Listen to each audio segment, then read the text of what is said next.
আসসালামু আলাইকুম viewers, welcome back to BD Sadia cooking studio. আজকের রেসিপি বাঁধাকপি রোল। আপনারা শীতের সময় অনেক রকম সবজি পাওয়া যায়, সেই সবজিগুলো দিয়ে খুব সহজে এই রোলটি তৈরি করতে পারেন। খেতে ভীষণ মজা আর ছোট বড় সবারই ভীষণ ভালো লাগবে। মেহমান আসলেও ঝটপট রোলটি তৈরি করে নিতে পারেন। তাহলে চলুন দেখে নিচ্ছি রোল তৈরির প্রসেসটা। চুলায় একটি প্যান বসিয়ে 4 টেবিল চামচ পরিমাণ রান্নার তেল দিয়ে দিচ্ছি। তেলটা একটু গরম হয়ে গেলে দিয়ে দিচ্ছি দুটো পেঁয়াজ। এখানে আমি ছোট সাইজের দুটো পেঁয়াজ নিয়েছি। পেঁয়াজটা হালকা একটু ভাজা হয়ে গেলে দিয়ে দিচ্ছি আমার সবজিগুলো। এখানে আমি 1 কাপ পরিমাণ গাজর কুচি দিচ্ছি, 1 কাপ পরিমাণ আলু কুচি আর দিচ্ছি 1 কাপ পরিমাণ সিম কুচি। আমি এখানে এই 3টি সবজি ব্যবহার করেছি। আপনারা চাইলে অন্য যে কোনো সবজি দিতে পারেন, আর পরিমাণটা অবশ্যই নিজেদের প্রয়োজন অনুযায়ী দেবেন। আর দিচ্ছি কাঁচা মরিচ মাঝখান থেকে ছিঁড়ে, যেহেতু এখানে কোনো গুঁড়া মরিচ ব্যবহার করছি না। এবার সবগুলো উপকরণ একসাথে খুব ভালো করে মিশিয়ে নিচ্ছি। মেশানো হয়ে গেলে এবার আমি দিয়ে দিচ্ছি 1/2 চামচ পরিমাণ আদা রসুন পেস্ট, দিচ্ছি পরিমাণ মতো লবণ। এবার সব কিছু একসাথে খুব ভালো করে নেড়ে চেড়ে মিশিয়ে 2 থেকে 3 মিনিটের মতো ভেজে নিচ্ছি। এতে করে আদা রসুনটা ভাজা হয়ে যাবে আর আদা রসুনের কোনো কাঁচা গন্ধ আসবে না।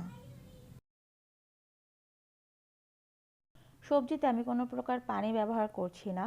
ভাজা হয়ে গেলে ঢাকনা দিয়ে চুলাটা একটু কমিয়ে আমি এটাকে বসিয়ে রাখছি সেদ্ধ হওয়ার জন্য। চলে যাচ্ছি পরবর্তী স্টেপে। একটা মাঝারি সাইজের বাঁধাকপি নিয়েছি। বাঁধাকপিটা ভালো করে ধুয়ে পরিষ্কার করে নিয়েছি। এবার একটা ছুরির সাহায্যে বাঁধাকপির এই মোটা অংশগুলো কেটে নিচ্ছি, কারণ এই ডাঁটগুলো কেটে নিলেই প্রত্যেকটা পাতা ছোটানো অনেক সহজ হয়ে যাবে। ডাঁটগুলো কেটে হালকা হাতে এরকম করে টান দিলেই প্রত্যেকটা পাতা ছুটে আসছে। আপনারা দেখতে পাচ্ছেন আমি বেশ কয়েকটা পাতা নিয়েছি। আর পাতার পাশে যে মোটা অংশটা থাকে, সেই মোটা অংশ ডাঁটের যে অংশটা থাকে, এটাকে আমি কেটে নিয়েছি। এতে করে ফোল্ডিং করতে রোলটা সুবিধে হবে।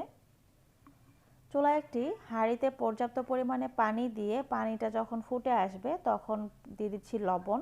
লবণ খুব বেশি পরিমাণে দিচ্ছি না, শুধুমাত্র পাতাগুলো সেদ্ধ হওয়ার অনুযায়ী লবণ দিচ্ছি।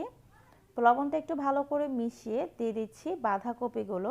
এবার বাঁধাকপিগুলো দিয়ে পানিতে খুব ভালো করে ডুবিয়ে দিচ্ছি।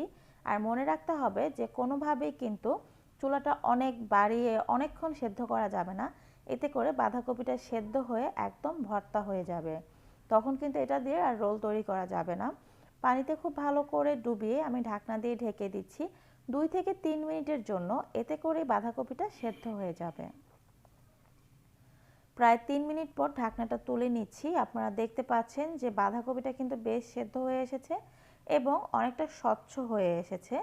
এবার আমি একটা ঝাঁঝরির মধ্যে বাঁধাকপিগুলো তুলে নিচ্ছি, পানিটা ছেঁকে নিচ্ছি।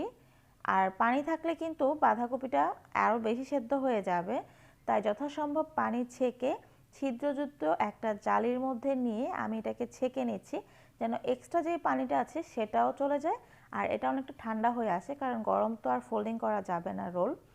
চলে এসেছে ভাজির এখানে। আমার যে সবজিটা ভাজি করছি সেই সবজিটা হয়ে গেছে। আর অবশ্যই কিন্তু মাঝখানে 2 থেকে 3 বার এসে নেড়ে দিতে হবে, নয়তো তলায় লেগে যাবে। যেহেতু কোনো পানি দেইনি, সেক্ষেত্রে লেগে যাওয়ার চান্স আছে। দিয়ে দিচ্ছি একটি ডিম।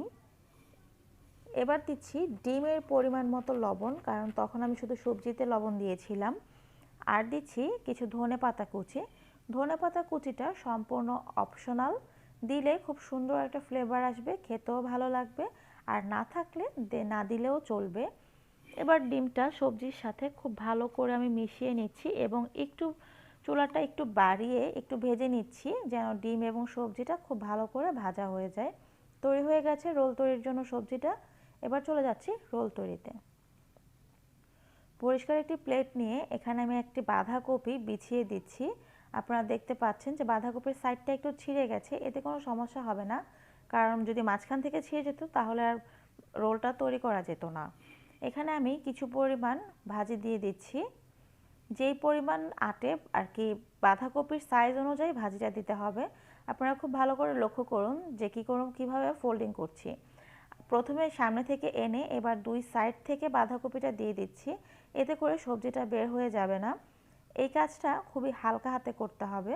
আপনারা দেখতে পাচ্ছেন যে রোলটি তৈরি হয়ে গেছে।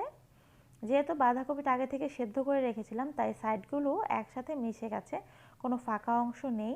এবার আমি এরকম করে বাকি রোলগুলো তৈরি করে নিচ্ছি। তৈরি হয়ে গেছে বাঁধাকপির রোল। কত সহজেই কিন্তু আমরা এটা ফোল্ডিং করে নিলাম। এবার চলে যাচ্ছি ভাজার জন্য। চুলায় একটি তাওয়া বসিয়ে অল্প পরিমাণ তেল দিয়ে দিচ্ছি। এবার তেলটা গরম হয়ে গেলে এখানে আমি রোলগুলোকে ভেজে নেব। আপনারা এরকমভাবে তৈরি করতে না চাইলেও ডুবো তেলের মধ্যে অল্প একটু আটা এবং চালের গুঁড়া লবণ দিয়ে গোলা তৈরি করে সেই আটার মধ্যে একবার ডুবিয়ে ডুবো তেলের মধ্যে ভেজে নিতে পারেন। আবার যারা এরকমভাবে খেতে পছন্দ করেন না তারা চাইলে স্টিম করতে পারেন। চুলায় একটি হাঁড়িতে পানি গরম করে সেখানে একটি ছিদ্রযুক্ত ঝাঁঝরি বসিয়ে সেখানে আপনারা রোলগুলো দিয়ে 10 থেকে 15 মিনিটের জন্য স্টিম করে নিতে পারেন। এই 3 রকমভাবেই কিন্তু বাঁধাকপির রোলটা তৈরি করা যায়।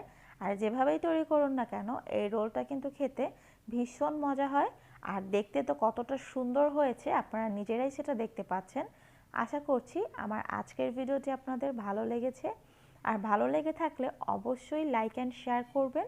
আর যারা চ্যানেলটি সাবস্ক্রাইব করেননি তারা প্লিজ আমার চ্যানেলটি সাবস্ক্রাইব করবেন। আর ভিডিও সংক্রান্ত কোনো কোশ্চেন থাকলে কমেন্ট বক্সে করবেন, আমি উত্তর দেওয়ার চেষ্টা করব। আজকে এ পর্যন্তই। সবাই ভালো থাকবেন। আল্লাহ হাফেজ।